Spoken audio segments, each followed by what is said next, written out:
Welcome, everyone. This is the Finance Committee meeting. It is Tuesday, November 18th, 2025. It's 6:33, and I'd like to call the meeting to order with a Pledge of Allegiance. I pledge allegiance to the flag of the United States of America and to the republic for which it stands, one nation, under God, indivisible, with liberty and justice for all. Under Mass General Law, Chapter 30A, Section 20F, this meeting is being recorded. On March 28th, 2025, Governor Healy signed into law a bill which extends the temporary provisions pertaining to open meeting law to June 20th, 27. Specifically, this further extension allows public bodies to continue holding meetings remotely without a quorum of the public body physically present at a meeting location and to provide adequate alternative access to remote meetings. The language does not make any substantive changes to the open meeting law other than extending the expiration date of the temporary provisions regarding remote meetings from March 31st to June 30th, 2027. Well, welcome everyone. I'm going to do a roll call, let everyone know who's here tonight. We have to do that with a remote meeting. So we have Al Lees. Aye. We have Zach LeBrew. Hi, Zach. We have Nancy Stanton Cross. So this is your first meeting. Welcome, Nancy. Thank you. Good evening. Thank you. Hugh Morton. Cindy Brown. Yep. Christopher Thrasher, and myself, Karen Rouse. Absent tonight, Gary Carrero cannot join tonight, and Duncan Law indicated he should be coming in around 7, so we'll watch for him. All right. So we have a light meeting tonight, so we'll be kicking into gear soon in December, right? I wanted to share with everyone, the first thing was Jim Hartnett, our outgoing town administrator, put together a free cash certification memo. If everyone had a chance to look at it, it becomes more applicable as we get into the budget season, but free cash was certified. And as Jim expressed in the memo, the free cash is derived from primarily two things, which is the turn back of budgets and the additional revenue from some sources that were above that was budgeted. So that's what contributed to that free cash as every year.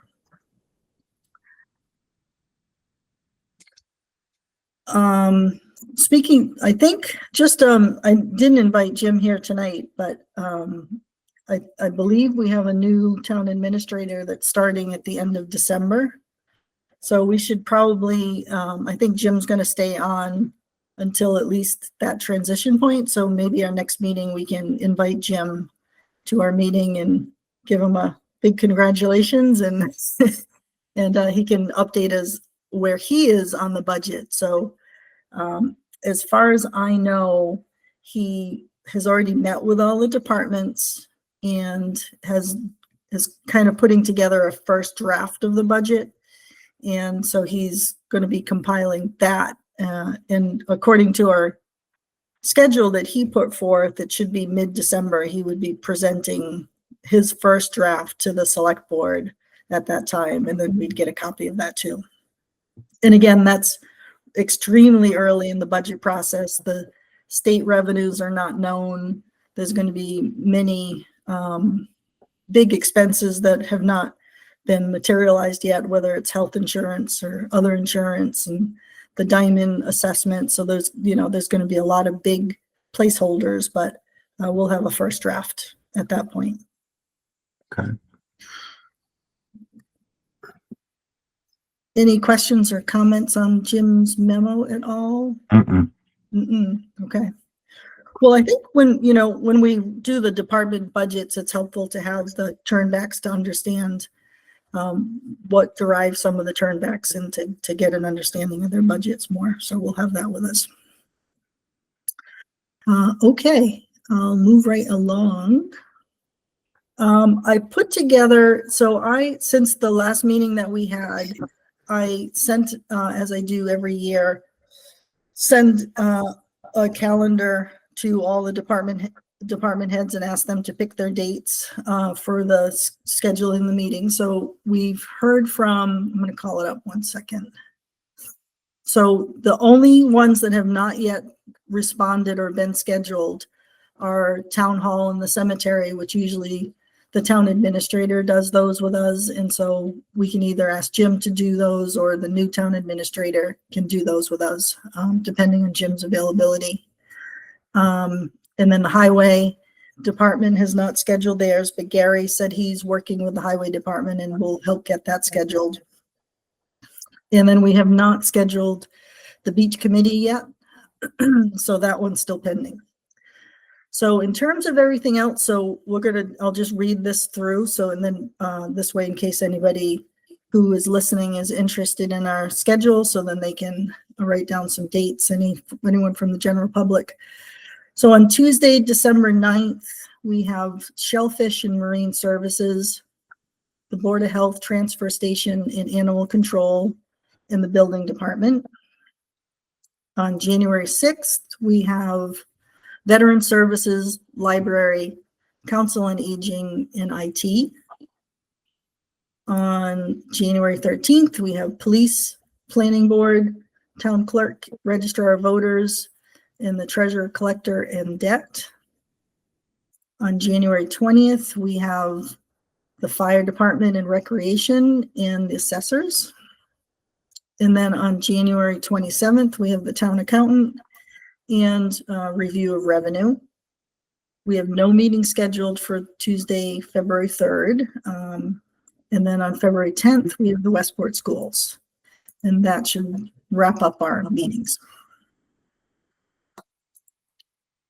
Okay. Okay. That's and what I started to do last year on the agenda, I was putting down next meetings to list those dates. So just in case anybody wanted to come into the finance committee and talk about any budgets, anyone from the general public or anybody can come. So at least people have a knowledge of what we're discussing on those dates. And again, these dates are tentative. They could change, but that's what our schedule is at the moment. All right. Next item up is, we're moving through our quick. So the next item on our agenda is just any committee and liaison updates. If anybody has anything to discuss. So just, Pardon me, go ahead. I'm Please, sorry. Nancy, go ahead. I Go ahead. Just because I'm new, I did get my committee assignments and I'm the liaison. And my thought process is, because I'm not familiar, it's first time on FinCom, am I reaching out to, like I have recreation, veterans, am I reaching out to them and scheduling a time where I meet with them, go over their budget, so I understand what they're doing and ask questions so that I can potentially give clarifications? What's the purpose of the liaison, and am I to reach out to them? Is that how I'm supposed to do it? Thank you for bringing that up. So yes, so the liaisons, it's helpful to touch base with them to see to see if anybody if they have any questions on anything. But definitely, each of us as a liaison. Karen, if you can hear me, I can't hear you at this point. Can anybody else hear me? Yes. Yeah, we can hear you. I Yeah. can hear you. And we could hear you, Mr. Morton. Can you hear us, Hugh? No. Now you're back. All Okay. right, good. Okay. So yes, so it would be helpful for you to reach out to them, to introduce yourself, to let everyone know you're the liaison and if they have any questions, and for you to get to know their budgets as well. So in case there's anything that's unusual, you're another help to help explain it to the finance committee if there's something that needs further explanation. And mostly, I would say folks have been really good about getting materials to us early, because my goal is always, when we have a meeting on Tuesday, to try to have all the materials in our Google folder by the Thursday before the meeting. So this way we have plenty of time to review that, so we're not getting something right at the last minute. That's helpful too. So if somebody hasn't submitted their budget or their memos to the liaisons to work with, to make sure that we're getting them. So this way we have all the materials. But it's usually Okay, pretty thank you. seamless. It's Okay. pretty seamless. Zach, maybe you can, since you're a newer member and you've asked the same questions, then maybe you can describe it if I haven't appropriately, if you don't mind. I think you covered all bases pretty well. Every department is different, right, in terms of what their budget needs are and how much there is to review. Some are lighter than others. It's nice that you started the schedule where you send a reminder out, so it's not like the past where we have to reach out individually, schedule a date with them, and then reach out Right. to you. So that's super helpful. Yeah, that's about it. I guess just let them know that you know, if they have any concerns, they can bring it up to you, and you can kind of be the middle person between the two departments, and that's about it. Nancy, do you have the beach committee as one of yours? I do. You do. Okay. That one, we were. Why are you laughing, I don't mean to, Cindy? I don't That's mean to not be. funny. It's only because Sean can be very elusive. So, you know, Sean is the contact person for that, Sean Leach, and he's difficult to track down sometimes. And I know where to find him at 8 o'clock. He's locking the gate. he's locking the gates. That's Right. right. I'm not sure he's doing that in November, but yeah, he, maybe during the winter. There have been years where he's never made it to the committee, and I think last year was one of them, as a matter of fact. So, good luck to you to get him to a date and get him here. So that's it's not that it's difficult. He's in so many places, so many different times. So Yeah, and he's a really good guy and he's very Yeah. engaging. It's just a question of it's like, you know, you break a thermometer and the mercury is on the table and you try to grab the mercury. Well, that would be Sean sometimes. I haven't done that in a very long time. Yeah. I did work with him on the campground stuff earlier at the purchase time, so I'll accept the challenge. I'll find the mercury. Good. Good. Thank you. Yeah, that is the one and just like Cindy said, we didn't get him on the schedule last year, and then he didn't come in, and then it was the end of the year and he was looking for a transfer, and it would have been helpful to have reviewed his budget a little bit prior to that, so we could have had an understanding of some of the challenges he was having as a department. My only follow-up question is how involved, so we watch things evolve and we watch, you know, the beach and the issues that happen in that particular summer. I happen to go to the beach a lot. So you see things evolve, you listen to people from the town talking about, you know, we'd like to see this, that, or the other thing. And in the position of a liaison, do you make some pointers? Hey, have you thought about that? Do you bring that up, or are you waiting for them to give you their budget, or are you trying to make some suggestions to probably improve things within the budget that they have, or maybe these are the things that they need to look to do in the future that, you know, come up often before the board every year, and we try to do one-time spending. Maybe if you did a 5-year plan and you know, I know like on the beach, they just got a new vehicle out there. They've needed it for a very long time. So there are things like that, that, you know, maybe a little bit more, foresight and projection. And I don't know how, you know, as a liaison member, how involved FinCom is on that at all.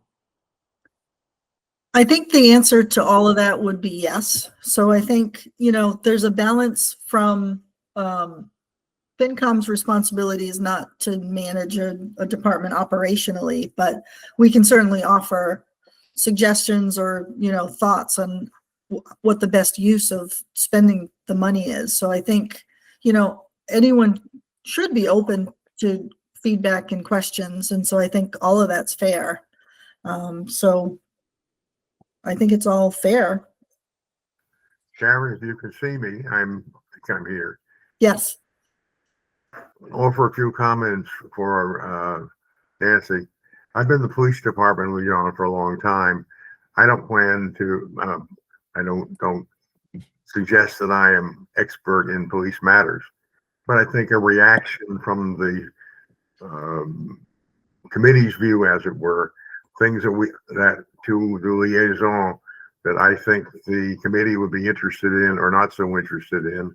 Yeah. Things that look a little peculiar, and so we may want to explain this a little more rather than things that seem pretty obvious and don't waste time on that. Sort of a reaction on behalf of the committee in advance, but also a little coaching, if you will, to the department as to how best they can make their case to the committee.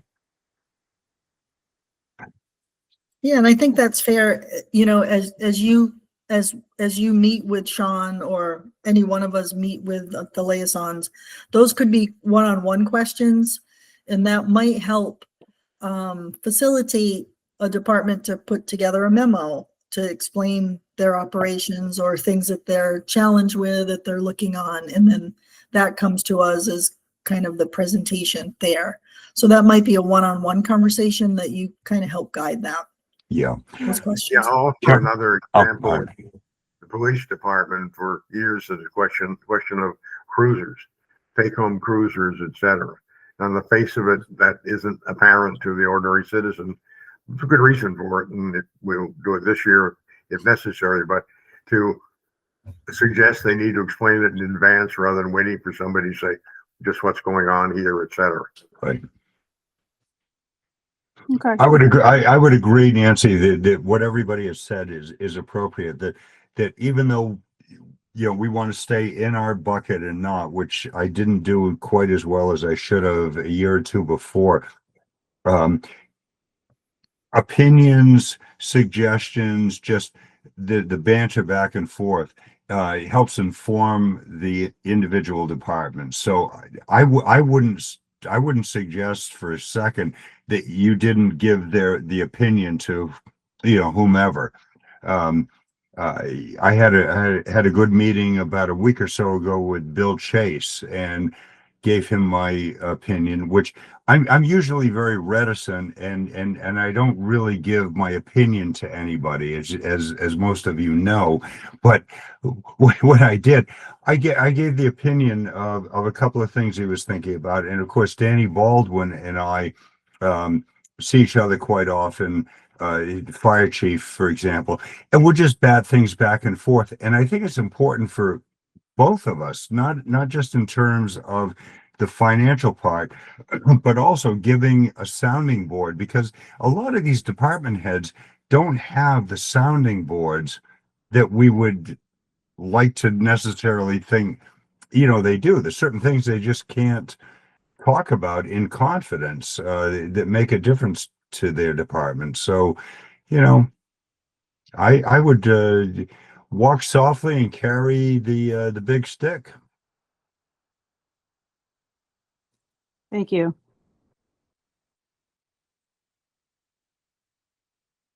Anybody else, any other comment on that? Thank you, Nancy, for bringing that up. So it's always helpful, and I try, as we have new members, when something new comes up, I try to help describe things, not only for the new members, but also for the general public that might be watching it, that might not know what a year-end transfer is, or, you know, or what a reserve fund is. And so thank you, Phil. Make sure you ping us if you're ever have a question on something. So thank you. All right, so the next item, well, we were still on committee updates. So was there any other committee updates?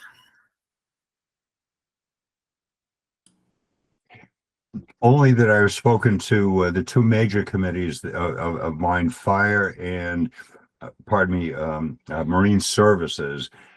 Theo in the assessor's office and the treasurer, they're pretty self-contained. I mean, they you know, we've had a quick conversation, but you know, they're good. I mean, they're all good, but I mean, they in particular don't require a lot of hand holding.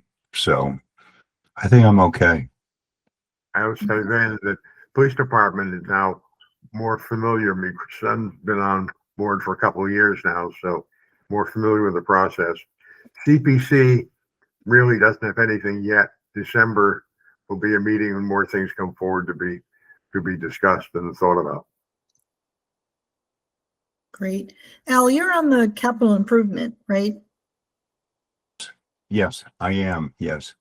How are you guys doing in that We're process? Do doing you have all your- extremely well. No, thank you, Karen. We're doing extremely well. Everything really seems to be ahead of schedule, and we have been waiting for the final, pardon me, tally as far as my most beloved phrase, free cash, as Cindy and I would, and so the next meeting is really we're gonna start coming down to the number one, number two, number three on the. I did tell Bill Chase, and of course it's going to be outed in a public Zoom today, that the idea of the $600,000 to $700,000 fireboat probably isn't going to fly, but in Oh, the but there's a lot of other things. I mean, in general, I think everything is doing extremely well, and Dick is a graded chair. Jim, of course, is Jim, and he's wonderful. So, yeah, it's rolling along. do you think because I think it's January, right, where you wrap it up. So you'll have a Yeah. new town administrator probably Right. to take it all the way home, right? Exactly, and I think that we will be wrapped up. I mean, unless I'm wrong, we're at the point right now where we already have all or the vast majority of the requests in place, and now it's a question of prioritizing. Who gets the pickup truck, who gets the dump truck, who gets the pump out boat. We all know the drill, but that's on the horizon. Yeah, good, Yeah, good, great, we're in good shape. terrific, great. So I know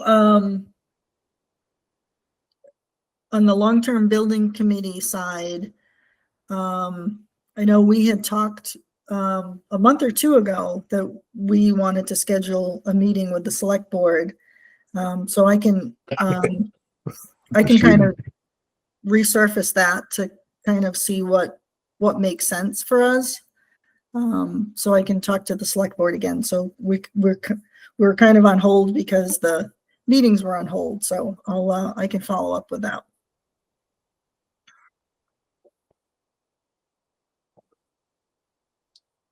Any other committee? Can I ask Al a question on capital improvements? Yeah, sure. Al, on capital improvements, has there ever been and I haven't sat on that board even when I was on the school committee. Has there ever been a discussion about using the special purpose line item with a capital improvement plan of, we have building department, you have fire, you have police, to build in, when are we going, what is the life expand, for this backhoe, for this particular, especially the bigger Yes. pieces of equipment? And it's saying, okay, it's going to cost about $700,000, say like the fireboat, it's going to cost $700,000. So if this is something that the town believes that it needs, you can start to set up from the capital improvements, a special purpose line item that's carried year to year that we contribute to as a town. And then you're able to buy the item that you want. And I know that, like, I was big on using it for special needs. I thought that was really important to have it as a fail safe, but other towns seem to use it more. And I don't know if that's part of the discussion, if that's where it is in that particular board. All right, I will answer that the discussion is definitely there. It's on the table.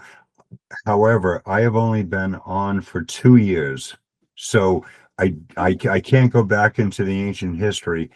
having said that, I'm going to put Cindy on the spot. She nodded her head because she's been on prior to that. But Well, I think that but before I go, last year- well, go ahead. but before I go with that, it's an excellent point for the simple reason that I am frankly sick and tired, and I think most people are, of if you don't use it this year, you know, if you don't spend it, you don't use it, you don't have it, and whatever. And building a fund is, to me, the smart, the financially astute thing to do. So I'm going to kick it over to Cindy, if you don't mind, and let her answer. It's only been within the last few years that we've had a good balance in the free cash or the available funds to do that. And Karen, correct me if I'm wrong, last year, didn't we put some money in a stabilization account, a capital stabilization account, right? So, Yes. so we have started to do that. It takes a lot, as you can imagine, and we may have only put 100,000 in it. Maybe it was 150. It takes a while to build it up, but it is something that fortunately we've had the benefit of having an ample number in the last couple of years to be able to do that. And it would be great if we can continue. In fact, if you look at the town administrator's report, he even lays out kind of a menu, if you will, of how that free cash could be or should be allocated. And whether or not it specifically, I don't have the memo here in front of me, whether or not it specifically said in a capital stabilization account, there's certainly some set asides there, including the special needs account and some other accounts. So it would be great if we could continue to do that. I mean, I think a few years back, they started doing the 5-year plan, which had not been in place up until a few years ago. And once again, as you said, Nancy, identifying the life expectancy of an asset. I mean, even something, whether it be small or big, departments have to think about that so it doesn't creep up on them and all of a sudden they realize they need 100,000, even 50,000. I mean, can throw somebody's budget off. So it's important that we get everybody thinking along the lines, just as you described, Nancy. I think it's a good point to bring up again. Yeah. Yeah, I just, because I wanted to ask, because I really think, if you look at the free cash in the last several years, and we're always saying, well, we never know, it's not going to be that much. Had we projected out, I think that people, rather than putting a big item on and saying, oh, we need this, and they see a plan, and the plan is to build towards the purchase of that, the transparency of that, letting them know about it. This is what we're doing, putting the money, then free cash can be used for some other things while we save towards things that the people know that this is coming and they vote for it and it's allocated. So I don't know. I found it fascinating. And the only reason it's not like I'm Einstein on this, I know a couple of other people that serve on town councils and they have really talked to me. I've talked to them about this. Right. And how they in it. The famous one, of course, is the town of Swansea that built a $24 million library by saving free cash. Right. They've been saving their money for several years and they paid cash for a library and didn't borrow any money for it. So it's and even if you don't have money in that particular year, you're not forced to contribute to that line item. If you don't have it, you don't contribute to it. And maybe your goal is to do 100,000 a year, but maybe you can only do 20,000 one year or 50,000.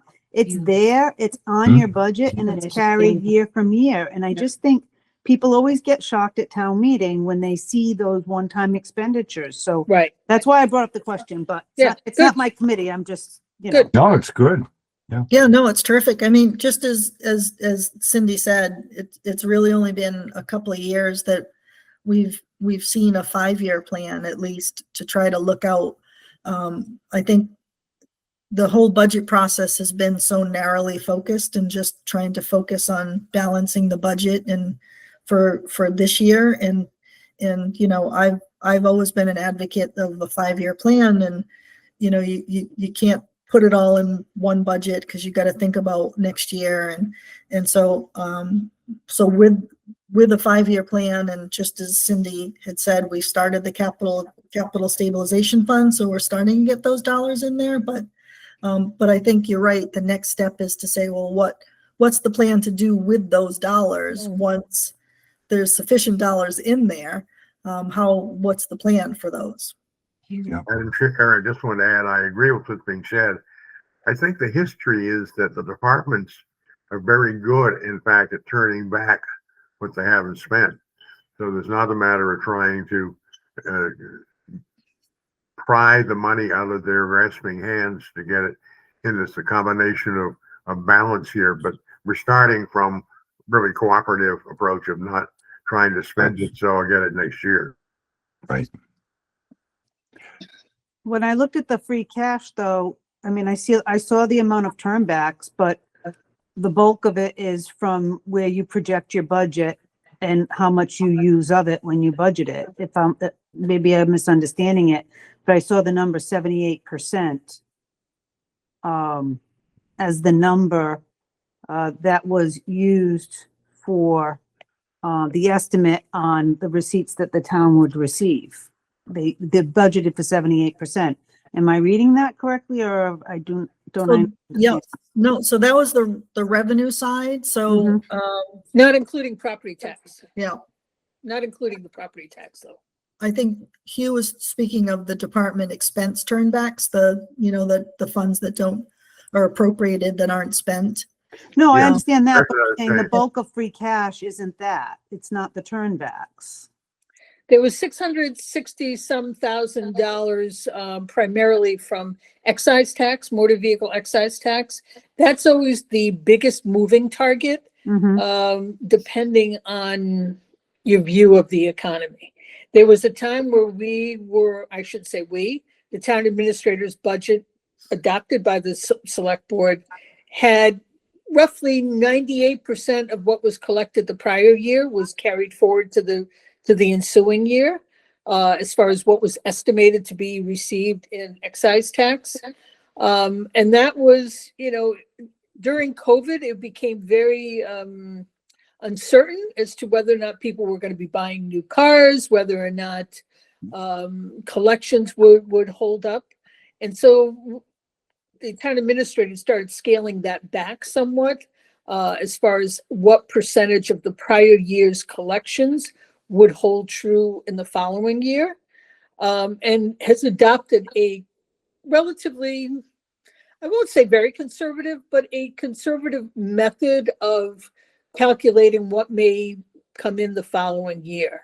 And in this particular year, I guess people were still leasing cars and whatnot. They're all new cars. Al and I had a conversation about this earlier today, that everyone drives around a fairly new car, 3 to 5 year old car, and then turns it in for another one. And as people continue to do that, the excise tax really holds up very well, because it's after the third year that it drops off significantly as to how much you pay. So that's always a difficult one to gauge. And the last few years, our free cash has held up because that number has been estimated a little bit more on the conservative side. So that was a big factor. Turnbacks were a big factor, and insurance. Every year, Jim is told that insurance premiums could go up 10, 15, 20%. And when the bill comes in, they haven't. So he budgets, he doesn't know today what the bill is going to be next July. The insurance company tells him it could be up 15%. He bills in a factor number, and it turns out the bill is not that high. So I think there was about $500,000 in savings in our medical insurance. So those are the big factors. Is it the same to across the board every year, Cindy? Is it the same? Is it the same like excise tax? Is it, we do this percent every year, or do they look at, or the town administrator looks at, like the income tax code, interest for vehicles can be written off now, for the next year. Right. So you would think there would be more activity perhaps because of that. Do they take that into consideration, or do they just keep the number and those numbers don't move. I don't think it's as hard and dry as that. I mean, you know, it's the town administrator that comes up with that number, and I'm giving you what my interpretation has been through conversations with him. But you know, there's a little bit of a fudge factor in there. You know, that if you're trying to find 20,000, could you go to that bucket? Maybe if your experience level has been consistently that you've been underestimating. I think there's a little bit of a fudge factor there, but not a lot, because it's the one area that you really want to be on the right side of instead of the wrong side of, because if you overestimate it and it comes in low, then you're double dipping into the next year now. So now you've really created a big problem for yourself the following year, because now you've set up a budget with a number that's much higher than is sustainable. And if you don't collect enough and you run short, then you have no choice but to double up the following year to make up for that, because you can't run a deficit. So you're playing with fire a little bit if you go too high. Yeah, or it could be worse. I mean, if you estimate revenue more aggressively and then it comes in shorter than you anticipate, you could have expense cuts that you have to then do in that year to balance the budget. So it might not fall to next year. It can also impact the current year that you're in, where if you don't have the revenue that you thought is going to come, then you may have to cut your expenses in the last 3 months of the year. So you never want to be in that sort of situation. Yeah, because the money for excise taxes don't come in until April, late April. The bills go out in March, so we don't know until April whether that target has been hit or not. So it's a late target, and if you, as Karen said, if you come up short, then you could really be faced with some significant problems. And now you've established a budget base in that current year, which is not sustainable going forward. So it's kind of a double whammy. Yeah, and just, you know, in the budgeting at 78% or some amount is by design. So the intent is to generate more revenue than anticipated, to then generate a surplus, which would then generate free cash to be used for, you know, what free cash purposes should be. So the intent is, we're not sandbagging it. It's not by design to fudge factor it. It's by design to you want a surplus to happen. And so in fiscal 25, as Jim had mentioned, that came in at 78%. In fiscal 26 that we're currently in, that Wants to go up. July 1st, he got more aggressive on budgeting revenues. So potentially, if everything being equal, that will generate less of a surplus as when fiscal 26 closes, because he went up to closer to 80 or some higher number. Yeah, I saw that. Yeah.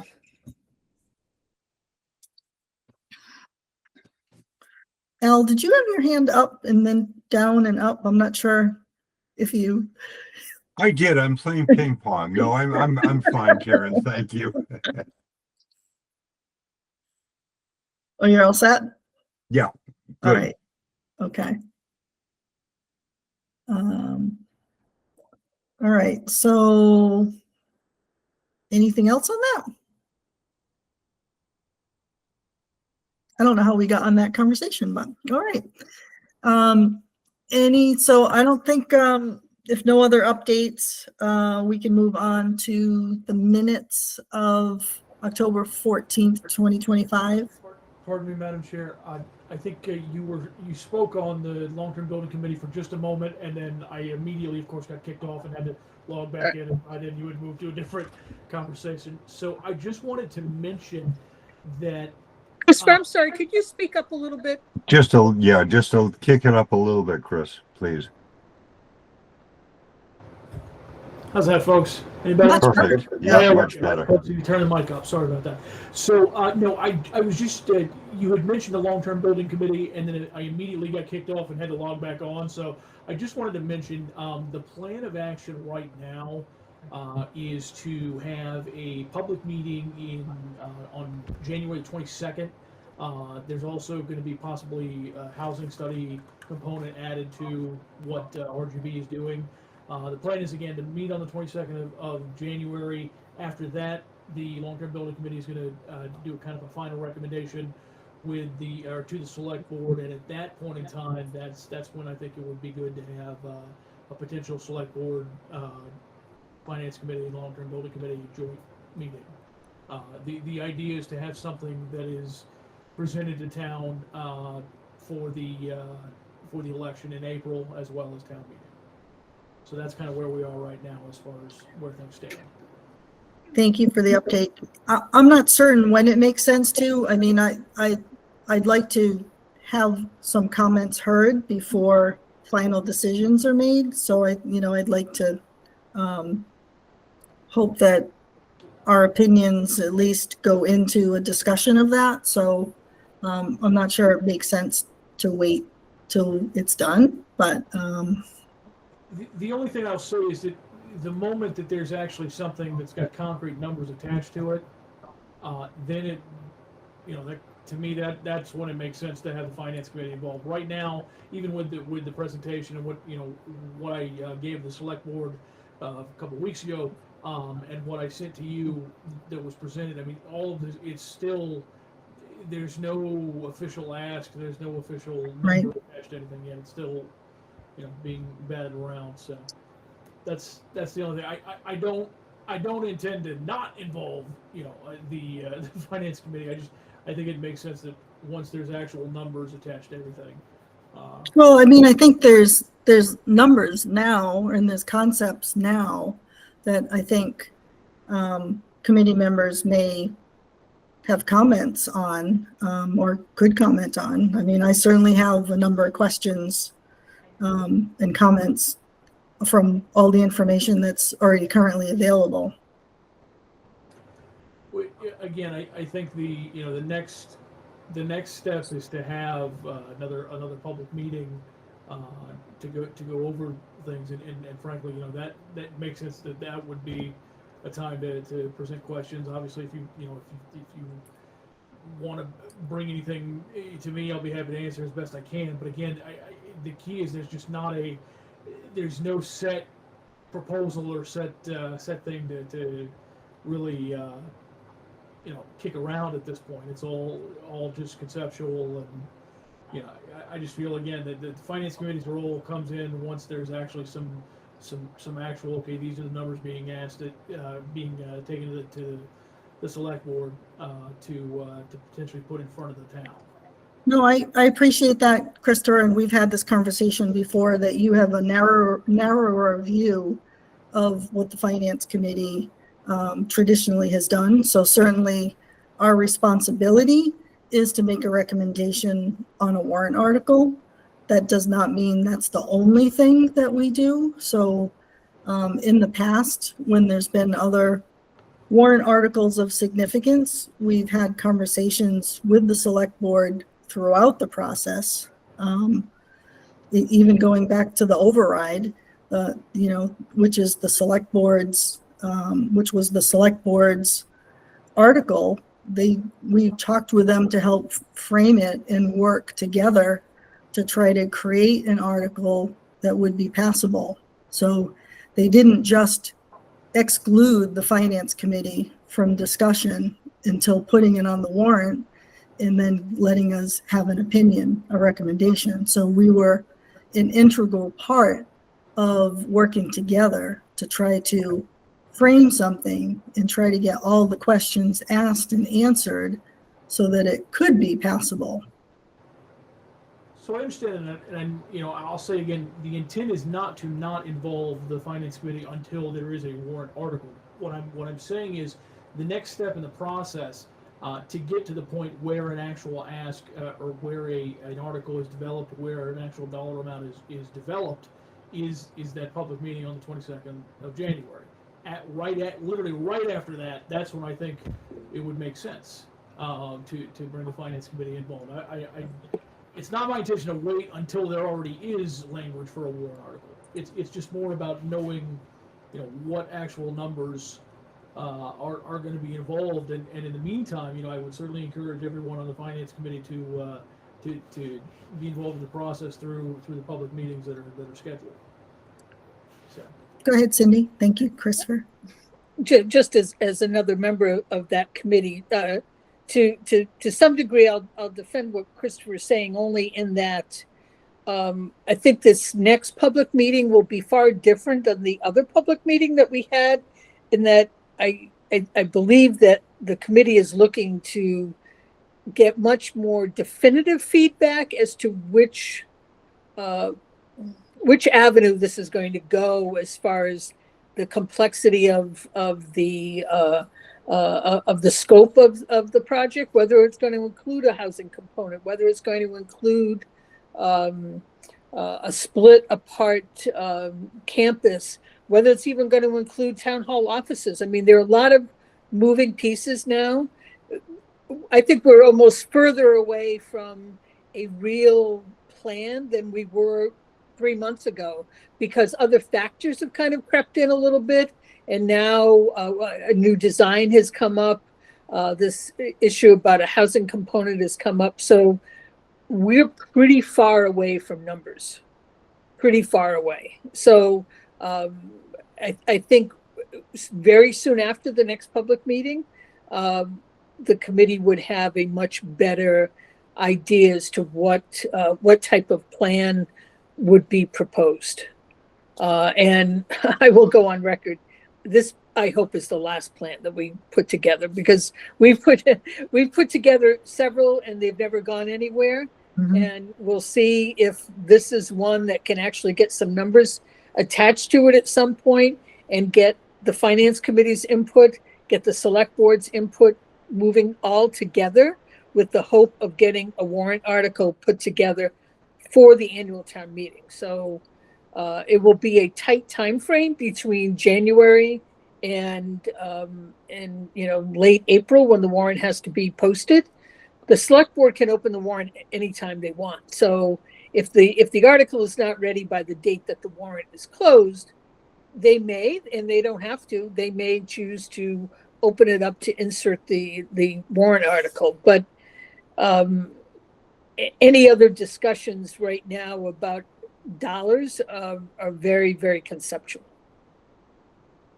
And how do you anticipate a January meeting, a public meeting, to make the numbers any more real than they would be right now? Well, I think it would give us a better sense of direction, of tolerance, of where there, a better sense of how big this project could be, or where the tolerance level will be for additional funding. I mean, the point that Jake made, that I've made many times, every option costs money. How much money are we going to spend? I mean, it's really a question of is it a tear down number? Is it a very small, just throw some paint on it and not let really anyone else go in there that isn't already in there now? Or are we really going to spiff it up a little bit to make it code presentable and code passable, so that you can have additional groups in there?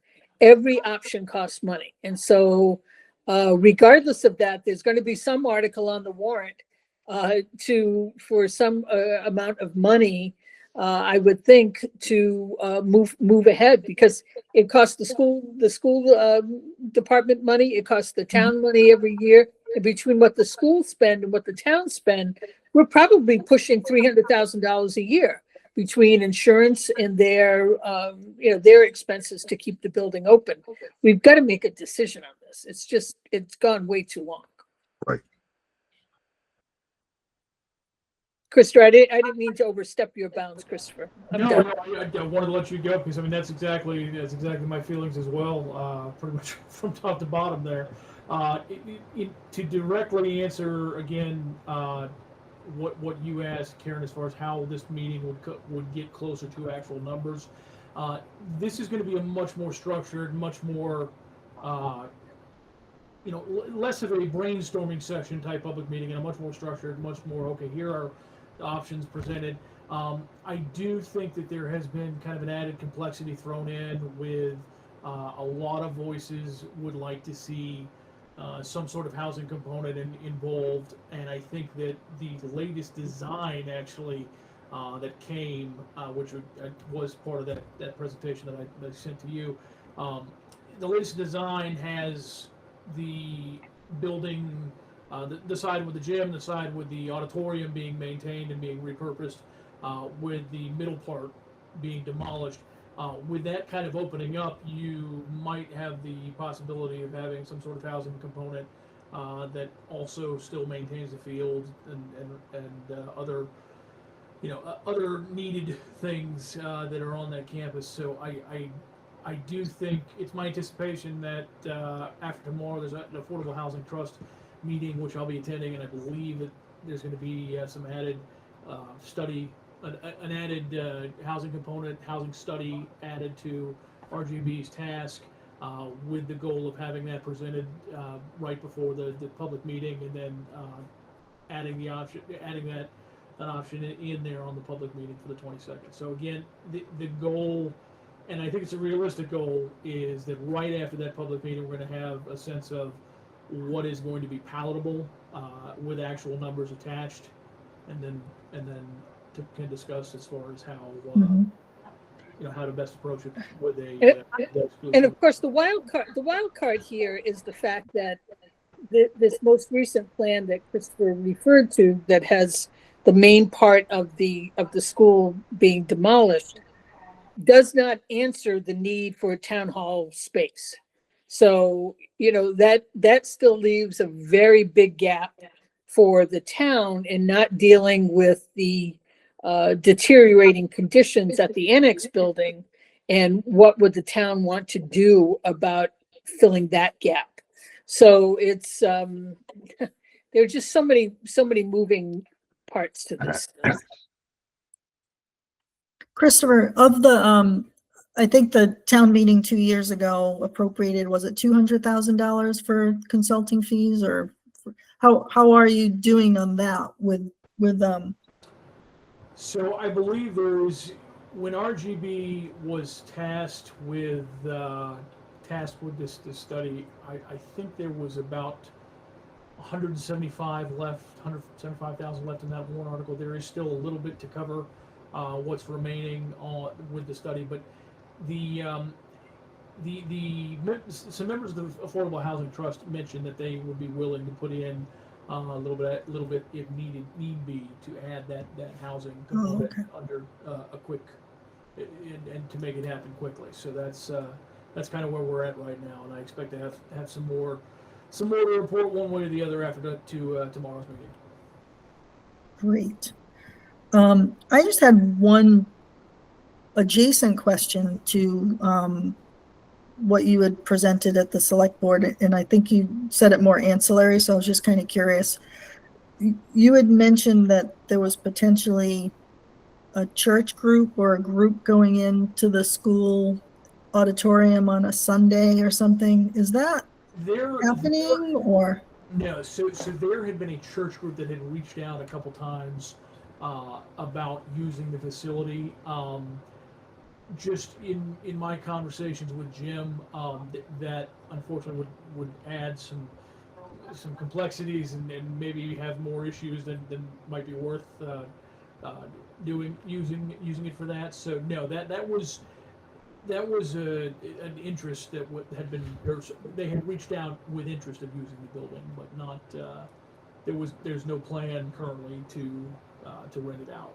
Right, because we still have the same insurance issues, that the activities needed to be substantially education, and it would seem if a group were to go in, that would cause that insurance issue, similar to, and that's the reason why, as far as I understand, the Council on Aging hasn't been able to go in there to use the space because of that. So it wouldn't seem an outside group would be able to go in if our own Council on Aging couldn't get in and use the facility.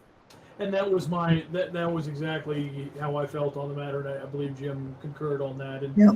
and yes, as you mentioned, unfortunately, it is a situation where council on aging activities are considered commercial activities in the eyes of Massachusetts code. So it yes, I do think that it's unfortunate, because I think the council on aging could be utilizing the facility at some on some level right now, were it not for that serious issue. So. Mhm. Yes, but again, back to the situation with this use. They are not the first group that has reached out in a similar with a request, a similar request to use the facility. So, but again, as far as I have been told, there are no plans to move forward with that. Great, thank you. Anybody else?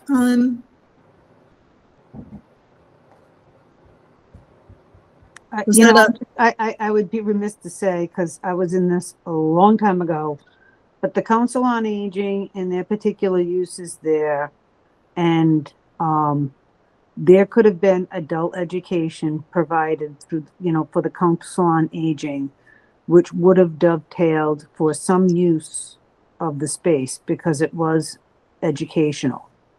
So even if it was having a computer class, or whatever that academic piece would have been, it would have fit within the definition. I don't know, Chris, but was always my understanding, that if there was some academic component to it, just like students in the school, they would be able to use the cafeteria and the spaces within the school, as long as there was an academic component. So that's as much as I knew. And that was a long, long time ago. So I could be Yeah. wrong, and it could have changed by now. I think, and Christopher, I think the consultants defined the educational use as K through 12 was how they defined it, right? It is, and I don't know if that's a recent interpretation, but I can tell you it is. We're now, I think, 3 opinions deep on the usage, and all of it said the same thing, unfortunately. Yeah, go ahead, Al. Okay, answered. Thank you. Yeah, Nancy, I pardon me. Excuse me, I've got a cold. I'm not disagreeing with you at all. I'm not a lawyer. I don't want to pretend to be a lawyer. I never want to be a lawyer. But it seems to me that is gaming the system a little bit when it comes to the financial, the overall finances of the buildings in the town. Yeah, we can do A, B, C, and maybe make this work, but the town is still on the hook for hundreds of thousands of dollars between insurance, heating, oil, and all the other stuff that goes on. I agree that a decision has to be made. Not us, but I'm just saying in general, make a damn decision, live with it, and be done with it. If we decide to go to the old high school, we still have 3 other buildings to deal with. None of them are worth anything. I mean, let's just be honest about it. And so it's really not a discussion for the finance committee. It's a long-term building committee, discussion. But I'm simply saying that this has gone on way too long, way too many opinions. At some point, somebody's opinion has to kind of rise to the top, if you will, and just live with it. Just live with it. And if I could, Where you say it's gaming, I say it's creative, Al. So Okay, Okay. we can game the language. it's not gaming, it's creative, and municipalities have been doing it throughout history. So I don't think but Chris just was very clear, saying 3 studies in, they don't find that that's a fit, and that's fine with me. But to be creative, I just think that I'm not Fair getting into this, but at one hand, Chris is saying he wants to do this. And then on the other hand, Karen and Cindy are saying, well, the finance committee needs to see numbers and they need to make an opinion. And you're saying that's long-term building job, not our, so so is it to wait for them to come up with a proposal and then at that time ask the questions? Is that the position that the finance committee has? I'm not going to weigh in specifically. I just don't believe that is that is the finance committee's position. It all comes down to how a decision by another board comes in to the finances of the entire town. That's my position. And I don't believe that there has been enough investigation, if you will, about the Earl School, Reed Road School, and another thing. We're going to be still stuck with it. And so we're going to pile in all of this money, 20, 30, 40, 50 million dollars into the old high school. I will call it that because I went there, and so everybody wants to move in and they get the shining lights and the shining balls, and then all of a sudden, oh well, this is worth A, B, C, D in Central Village or on Reed Road or whatever, and you know what? It ain't gonna happen. I can tell you right now that the value of the buildings that all of these experts are talking about have no relation to reality. The only person that wants Reed Road is Potters. The only people that want the old town hall is nobody, because it's not worth anything. So we will have this off conversation, but I'm just saying that it is, we're not doing the holistic view of this whole thing. It's still the bucket of the old damn high school. That's all I keep hearing. The old high school. So Yeah, there you know, I'm not rendering an opinion on anything, but I think the piece that I'm struggling with, that I'm not seeing, is the financial analysis of the project. And Right. so we are a finance committee and can help provide financial analysis, and that's the part that I'm not seeing in the presentations. And so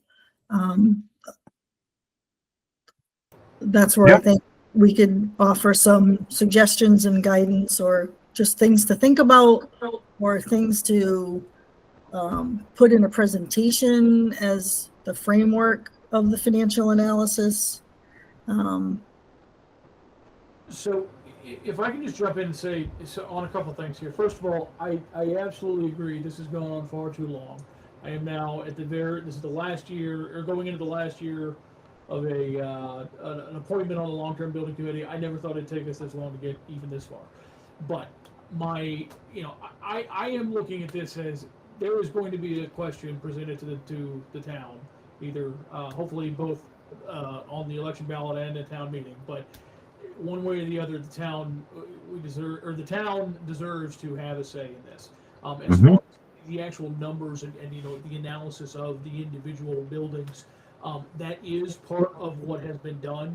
That there has been some analysis there's been analysis that was included in previous presentations, especially with regard to potential expenditures going forward on the town hall, the town annex, as well as the council on aging. Those three buildings specifically were part of the analysis and the cost benefit analysis.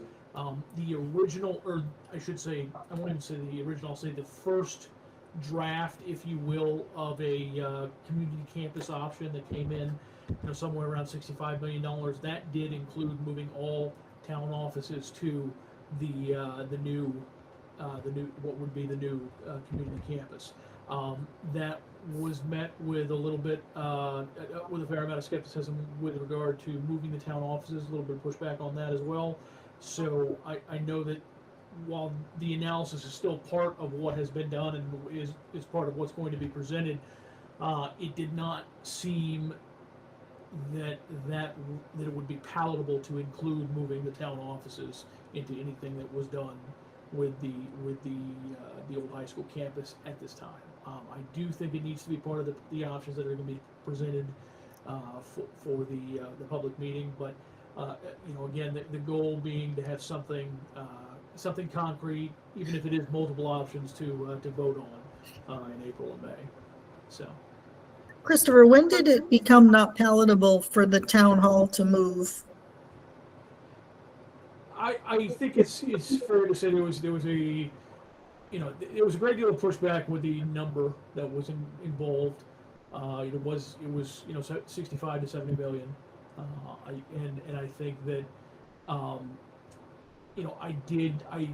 couple of select board members did mention some concern on moving the town offices. I also want to mention that the new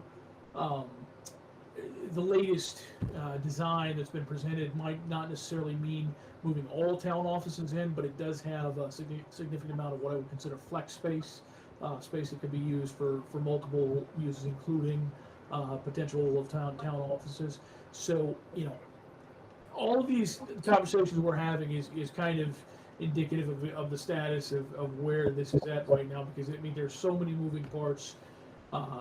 We're farther along than we were 6 months ago, but not, as Cindy mentioned earlier, still not to the point of actually having something concrete to present, just because of all the moving parts. So, that's where we are right now, and that it's, the goal and the effort is being made to get it wrapped up. At least realistically, it's probably going to be multiple options presented to the town in spring. And I appreciate that. And I think some of the things that, when I say financial analysis, and I know there was a cost benefit analysis that was done, but some of the things that I'm talking about are, for example, when you had the option of the $70 million option, which would be to move the Council on Aging in the town hall and the town hall annex into this new facility. The piece that I haven't seen that needs to be part of it is then, okay, now let's talk about the status of the 3 buildings we're vacating, because that should Right. be part of the plan. Otherwise, we're going to be having this conversation 7 years from now about those 3 buildings and what do we do with those. And so if an option is going to be to present a $70 million option, consolidating all offices into a space, the financial analysis, the complete financial analysis would be to be comprehensive and say, we're going to sell those buildings, or we're going to do whatever it is with those buildings. But either if people are not willing to sell them or demolish them, or then there's a cost to that to maintain those buildings. That all has to be factored into that option. And that's what I haven't seen as comprehensive options. So when you take that option, you need to be exploring all of those together as a bundle. Exactly. I agree. Well, Yeah, well, absolutely. I think that if a certain plan were adopted, that would certainly become a component of it, because no matter what, the Earl School is not going to be in existence 10 years from now as a public building for people to use on a daily basis. So regardless of what plan we go forward with, I don't think that the Earl School is going to be part of the town properties or on a daily use piece, going forward. That's just my opinion.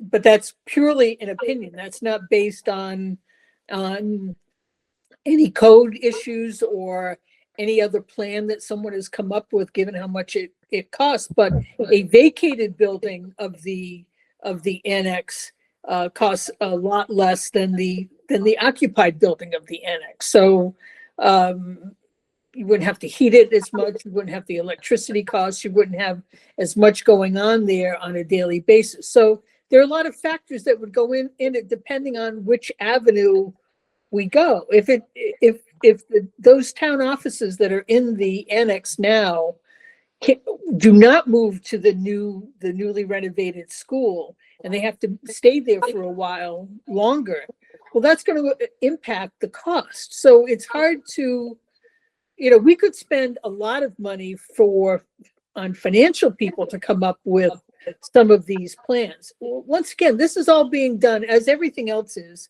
and even when the new high school was built, on the backs of people who volunteer their time to do all of these things. So we're not professionals that work in these fields every day.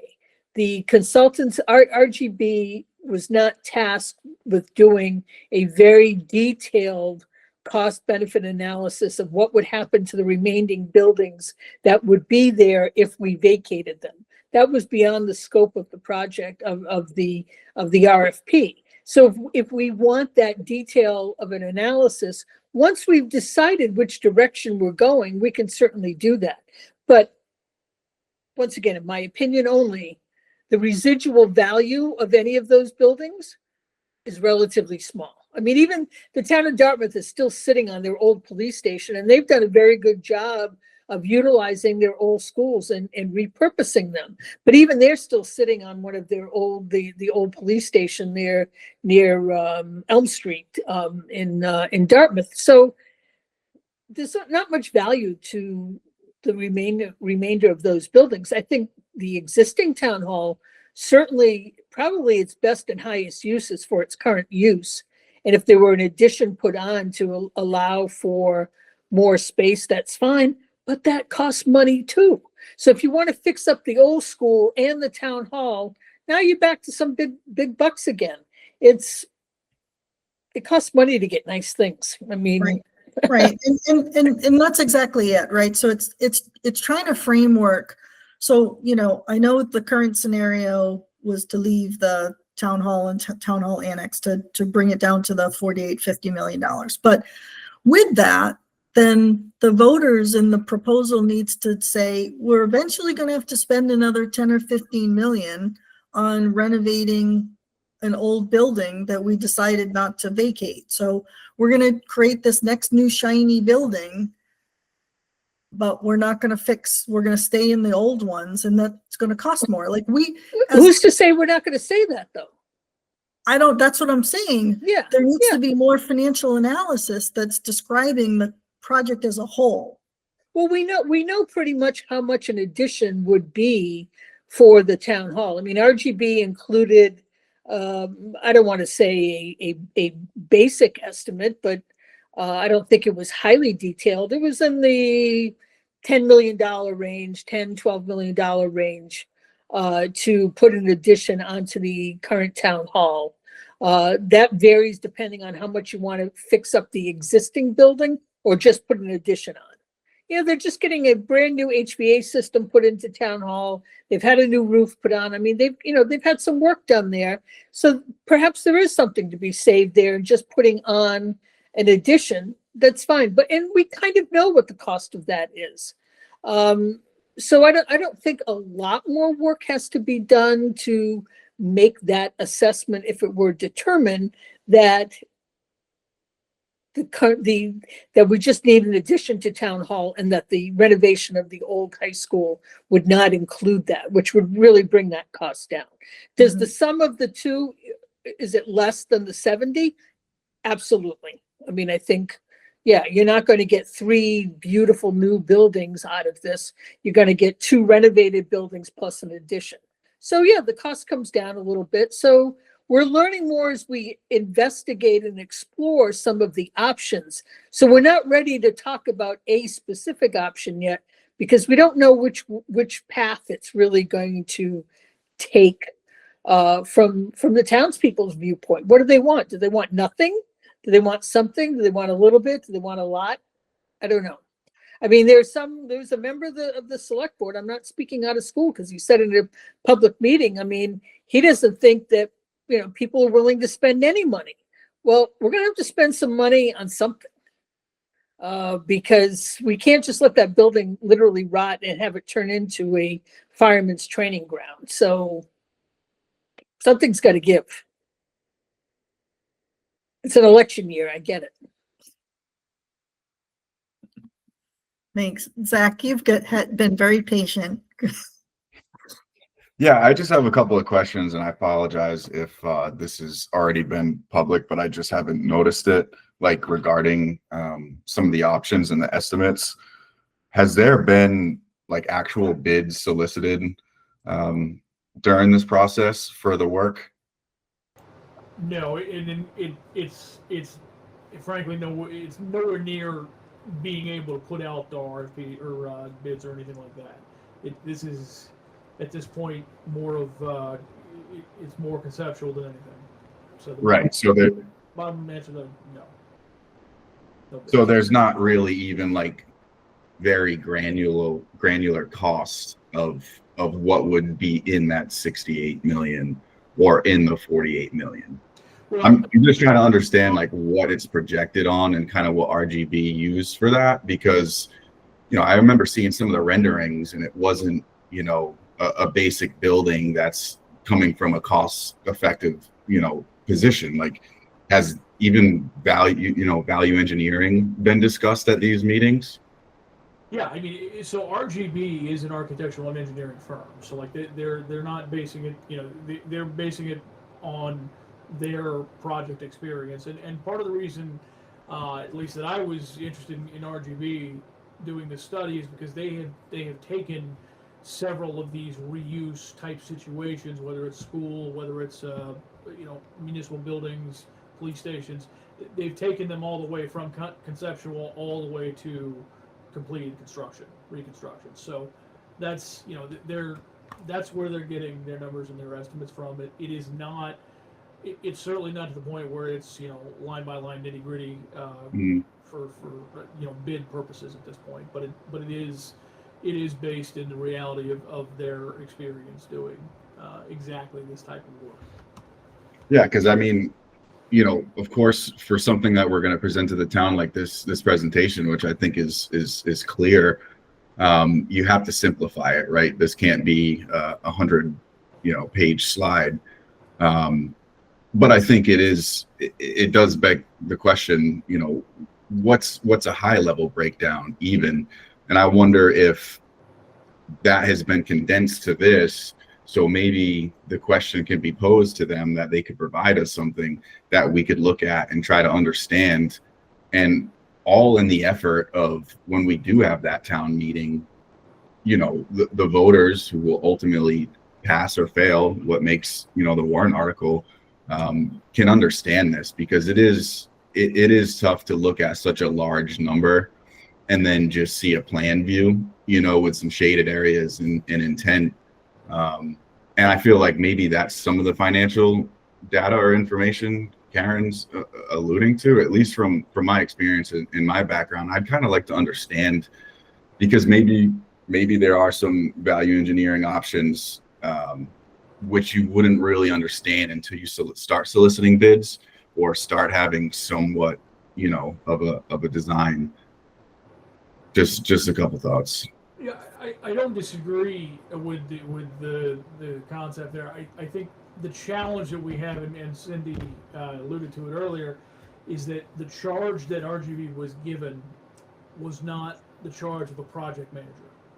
It wasn't the charge of soliciting bids. It was looking at concepts, looking at the conceptual level to try and get general estimates.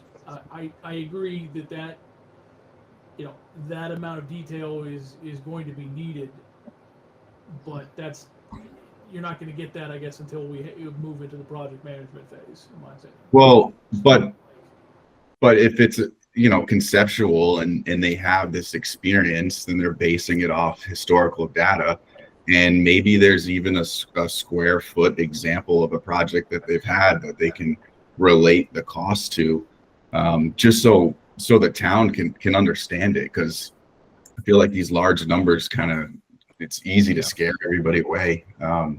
I just look at this and I'm like, for what, right? Like, I understand the idea and the space that we're trying to provide, but there's got to be more that they have that help them create this with their experience that we've paid for as a town that we can utilize, I guess is my point.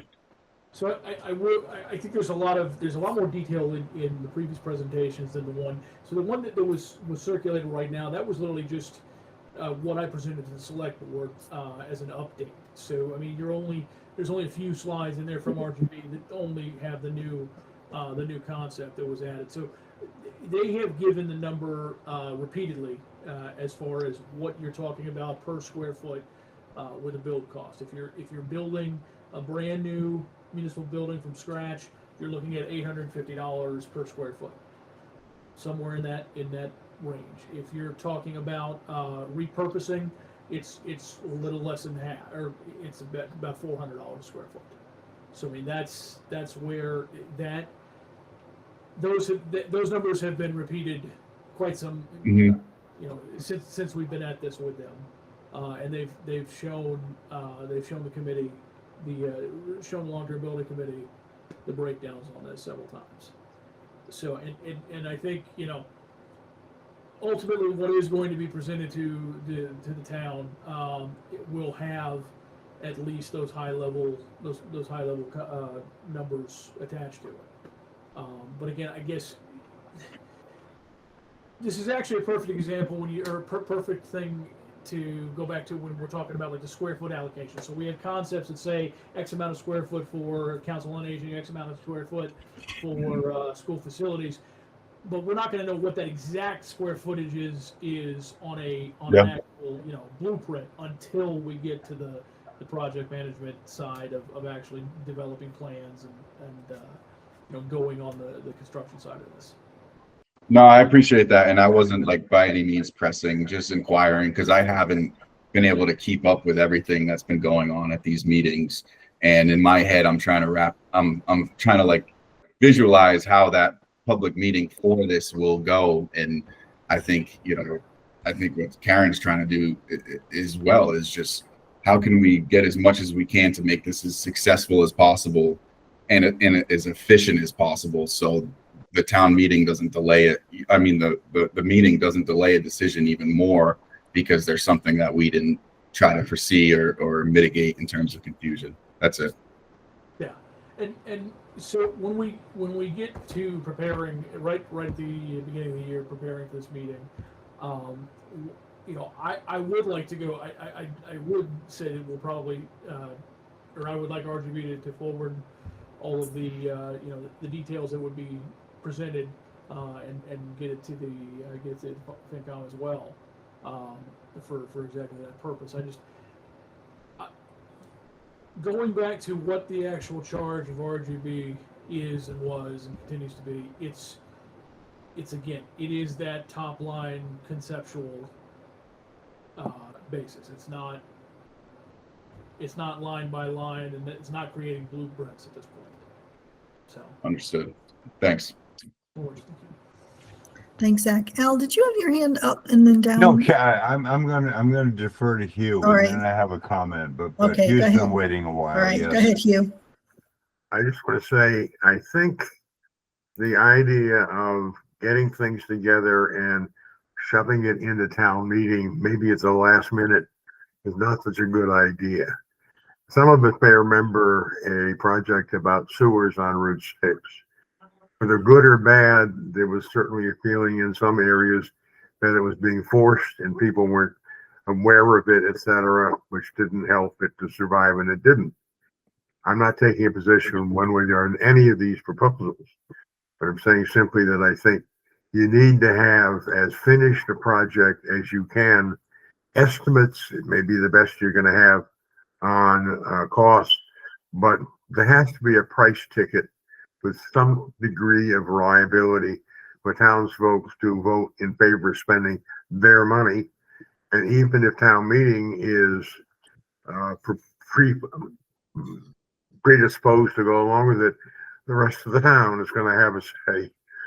And something that looks like it may have been rushed through does not help its chances.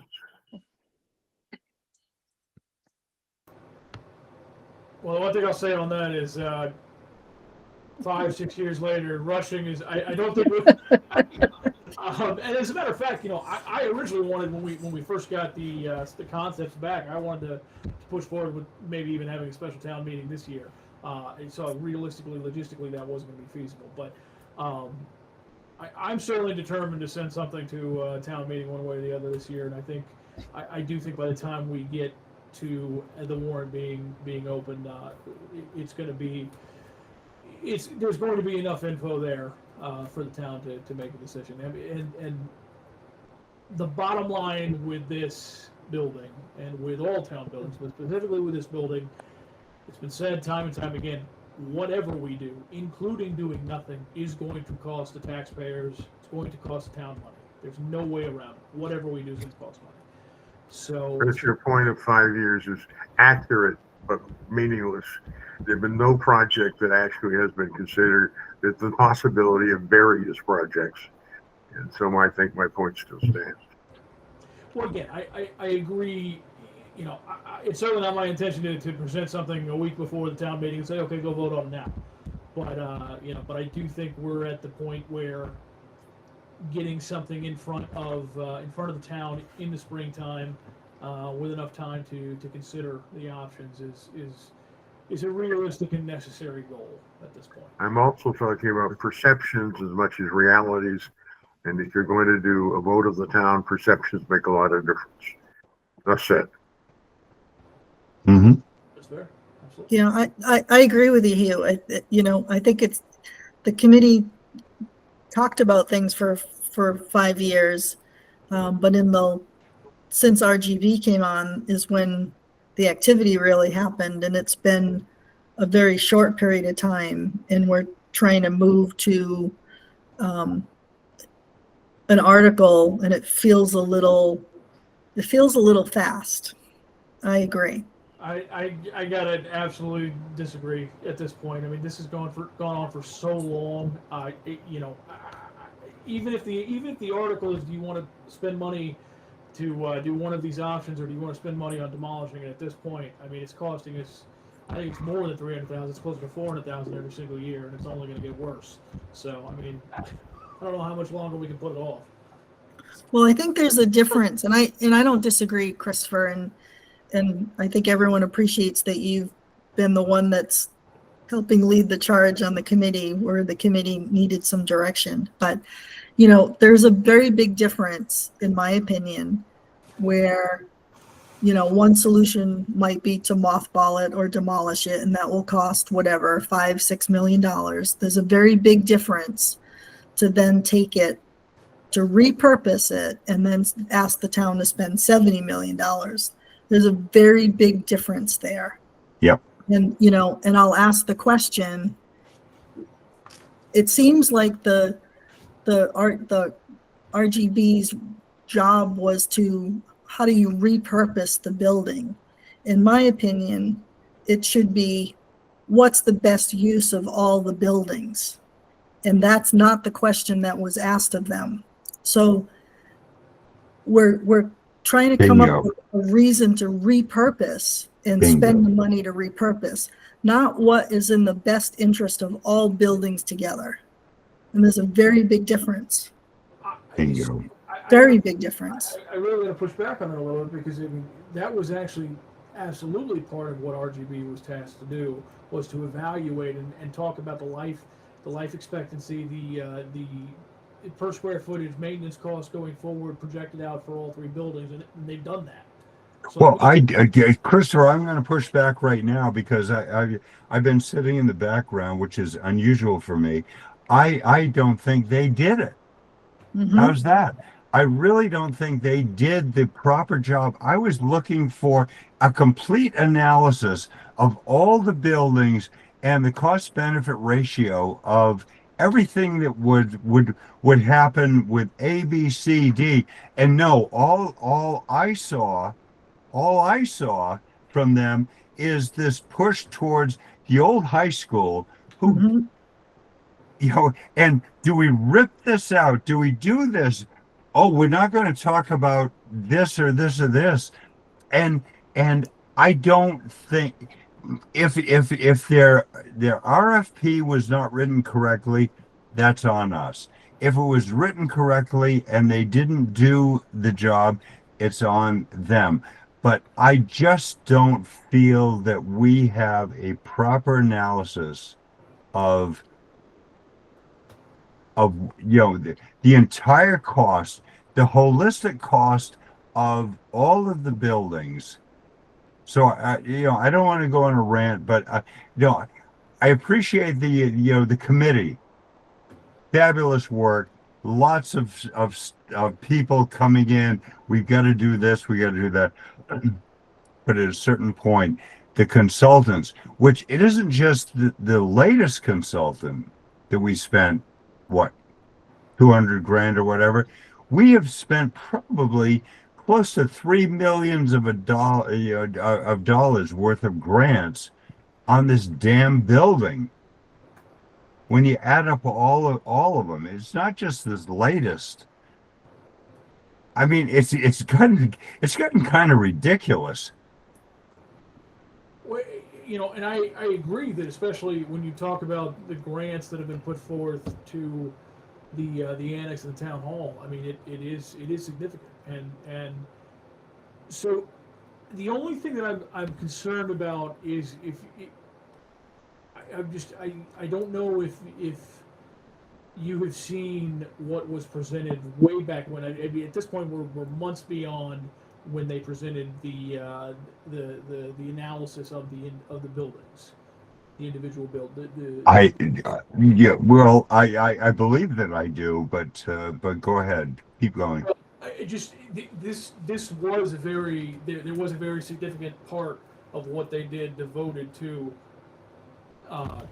detailing exactly what the condition of those buildings were, as well as the usefulness, the projected maintenance costs going forward. So like that is part of what they have done, and certainly would be part of what has been presented. I will say that once that part was done, it did, the focus did turn into, or did shift, I guess, into, okay, how do we, what do we use the old high school building for?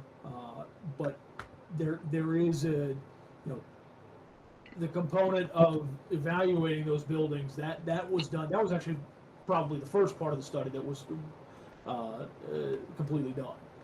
So we just haven't talked about it in a while because we kind of moved on beyond just those details. But what I can do, Al, is make sure that everybody has what was presented months ago on that front, and I'll dig back and make Okay, all right.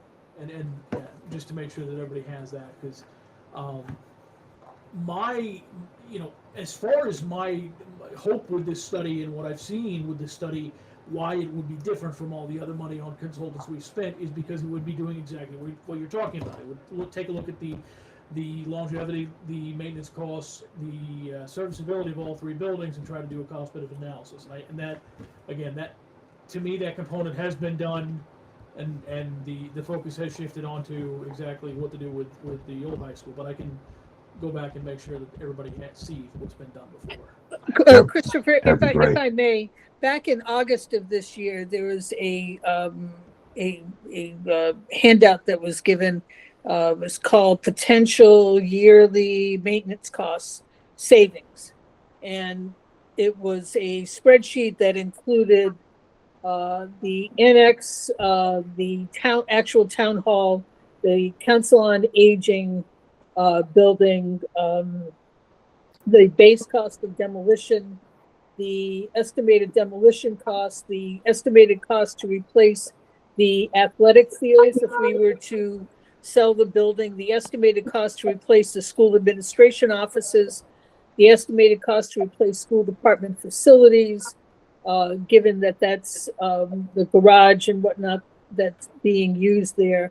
There's potential yearly maintenance cost savings for each building, the annex, the town hall, the Council on Aging, and the old high school. So a lot of those things have been itemized and detailed. Our committee did not necessarily focus on that as part of our presentations because we've been trying to focus on what type of building. All of these costs would be the same regardless of which which avenue we go down. So this was not necessarily our focus per se, was what the annual costs were per building, because we hadn't reached that point yet, because we don't know which one we're going to choose to know which one of these buildings is no longer going to be part of the conversation. So that analysis was done and it was presented back in August. May I suggest it's time to move on? Yeah. Move the question. Move the question, Mr. Good Morton. choice. I agree. Good point, Hugh. All right. All right, so now we are on item 4 to approve the minutes of the October 14th, 2025 meeting. So moved. Second, Is there any discussion on those minutes? No? Okay, I'll do a roll call then. Cindy, Cindy Brown, aye. Al? Al Lee's aye. Somehow the boxes all just got changed on me. I just got messed up. Christopher? Christopher Thrasher, I will especially abstain on this one. All right, thank you. Hugh? Hugh Morton, aye. Zach? Zach LeBrew, aye. Nancy, I think we need to skip you, right? Because you were Yes, not I wasn't present. there. Yeah. Duncan? Duncan Law, aye. Make sure I'm not missing anybody. And Karen Rouse, aye. Thank you. Just a little postscript. Welcome to the world of the Long-Term Building Committee. This discussion that we just had for the last 45 minutes, this is what's been going on for years. Years, the same roundabout. So Oh, anyway, yeah. that's, Well, it is a long-term committee. you know. I've watched enough meetings to, Yeah. I can, enough said, but that, all right. Next item, correspondence. I don't have any correspondence, so I have nothing to say there. Meeting schedule and topics for next meeting. So our next meeting is the December, what date was that? 9th, I Ninth. think, isn't it? Yeah. Yes. December 9th, Yeah. yep. So we've got those meetings, and then if anybody has anything else that they want to add to the agenda, you can email me later, or if you have a topic now, you're welcome to throw it in. If not, you can email me if there's something else that comes up that you'd like me to add to the agenda. so yeah, just make sure the budgets get into the folder, whether you get them into, Nancy, do you have access to the drive? You're all set with the drive? Good, okay. So yeah, either if you get the budget yourself, just dump it into the drive. This is for any of us, or Jess can get it in, or Karen or I can get Yep. it into the drive. Yep. And is everyone good? Everyone can get into the drive okay? I think. Yes. I asked this Thank you. before, so just want to make Yes. sure. Okay. And if ever not, just let us know and one of us can email any documents to you. So. Mhm. Okay, and no topics within 48 hours. And so if nothing else, a motion to adjourn. So moved. Second, Thank you. Now, all your boxes just moved on me again. It's gonna be Al? tough to find a second. All right, Al, Aye. thank you. Duncan, Duncan Law, aye. thank you. Zach, Zach LeBrew, aye. Cindy, Cindy Brown, aye. Nancy, Nancy Stanton Cross-Eye.